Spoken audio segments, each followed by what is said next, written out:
Hello and welcome to Friend Business. We are in conversation with Vittorio Dorazio. Vittorio operates from Rome, Italy, and he looks at emerging markets specifically. Vittorio, welcome to Friend Business. Thank you. So, I would like to take your perspective on the BFSI sector specifically. What is happening in BFSI sector globally is not my immediate question, but the question is how the BFSI sector will be in next 5 to 10 years, because that is your area. You are researching on developed countries, you are researching on emerging countries. So what are the trends that you see? And with these trends, where will be the BFSI sector or financial services sector in next 5 to 10 years?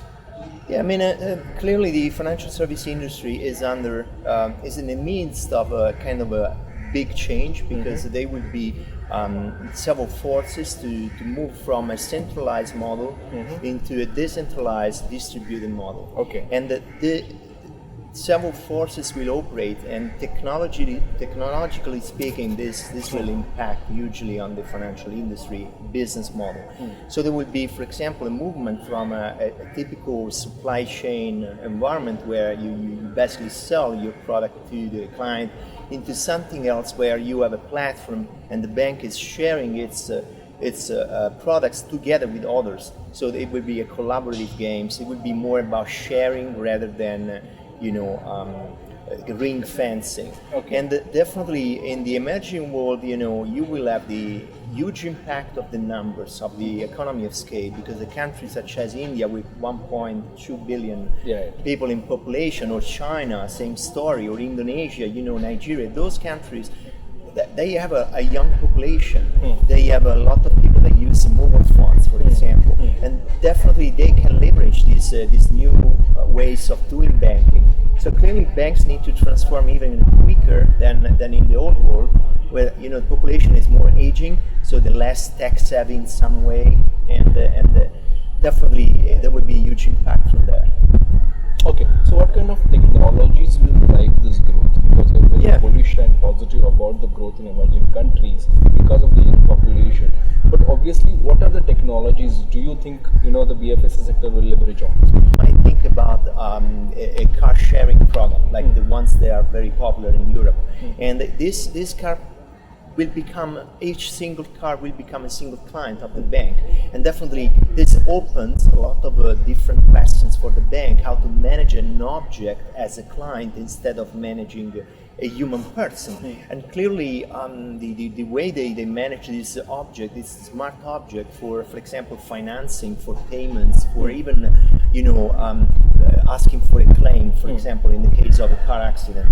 All these things will open up very important questions also on the legal side, for example. And clearly these things cannot be managed because they are a multitude, a different order of magnitude.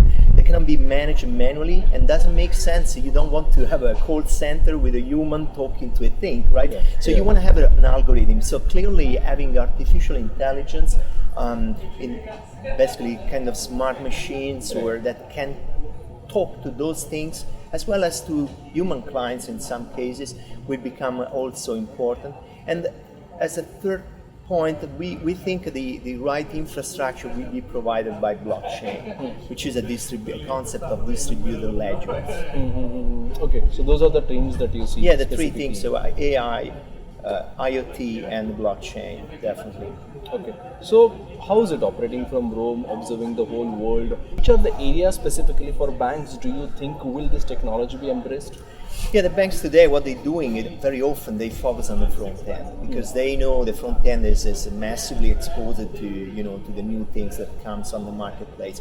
However, to truly move from the old days to the new days, you need to change the entire infrastructure to have an holistic view and an IT strategy, which is even must be aligned with the business strategy as well. So you need to have an AI strategy, an IoT strategy, and also a blockchain strategy. If you really want to look into the future, if you really want to transform, you need to be different, profoundly different, in your organization, in the way you are structured, and in the way you go forward in the next steps. So could you elaborate more and tell me how can you be profoundly different? Yeah, basically you need to consider, for example, starting Well, first of all, you need to collaborate with the business side. So you need to have an idea of where you want to go. And second, you need an operational strategy. So you need to set up an operational model. You start from one area, then you expand, you scale up to other areas, and you definitely bring it to full stage, in a few years. I would say probably 10, 15 years. It's not a small journey. Today we don't have any true digital bank in the world. There is no true digital bank in the world that can span from one end to the other, the entire spectrum of financial services. What are the major challenges for regulators globally right now? The way blockchain, artificial intelligence, IoT, cloud, new technologies are coming into the picture. How actually the regulators are dealing with this? Yeah, clearly regulators, the regulators are very conservative by definition. So they don't want to take risk. They are risk averse, extremely risk averse. So even though the banking sector as a whole is very risk averse, there are some individuals that can take the risk, can take the charge. Those basically, if they will succeed, they will be the winners. However, their action can be hampered by regulators. So clearly, I would say they probably need to do some steps, small steps, very controlled ones, and probably they can lobby with the regulator to ask for guidelines, for example. And we see already today a number of financial institutions, for example, moving their core systems over the public cloud, which is pretty aggressive because you're moving the customer data, even though encrypted, on the public cloud, such as Amazon or Microsoft, Oracle. So clearly that's an interesting approach, but certainly regulators need to be there. They will be there. So do you think going ahead more and more private banks and the global banks will put their data on a public cloud? Yeah, okay, it's difficult to say because private cloud can bring a lot of agility in terms of centralizing, the IT, the technology, but it doesn't really reduce your cost.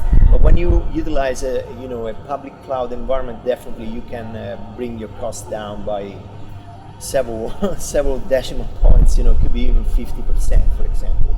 So reducing by half your cost. But that's massive. And I think obviously, again, if regulation is not permitting it, there is no question. Obviously, you don't have any choice. You need to be compliant anyway. So. Okay. So what are the areas where you need relaxation from the regulators? What are the major challenges the global banks are facing in terms of innovation and expansion?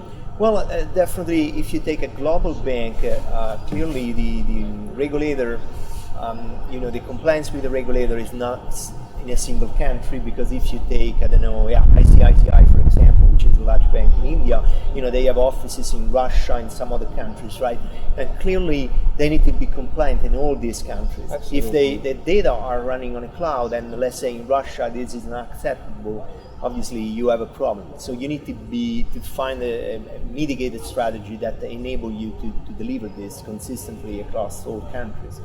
But certainly, more in general, if we consider topics, areas where there are no sensitive data, where there are no customer data, for example, the area of application services, testing, for example, or disaster recovery for something like internal applications, those are things that already the banks can easily, if they want. Great insights, Vittorio. Thank you so much for talking to me. Welcome. It was wonderful chatting with you. Nice meeting you.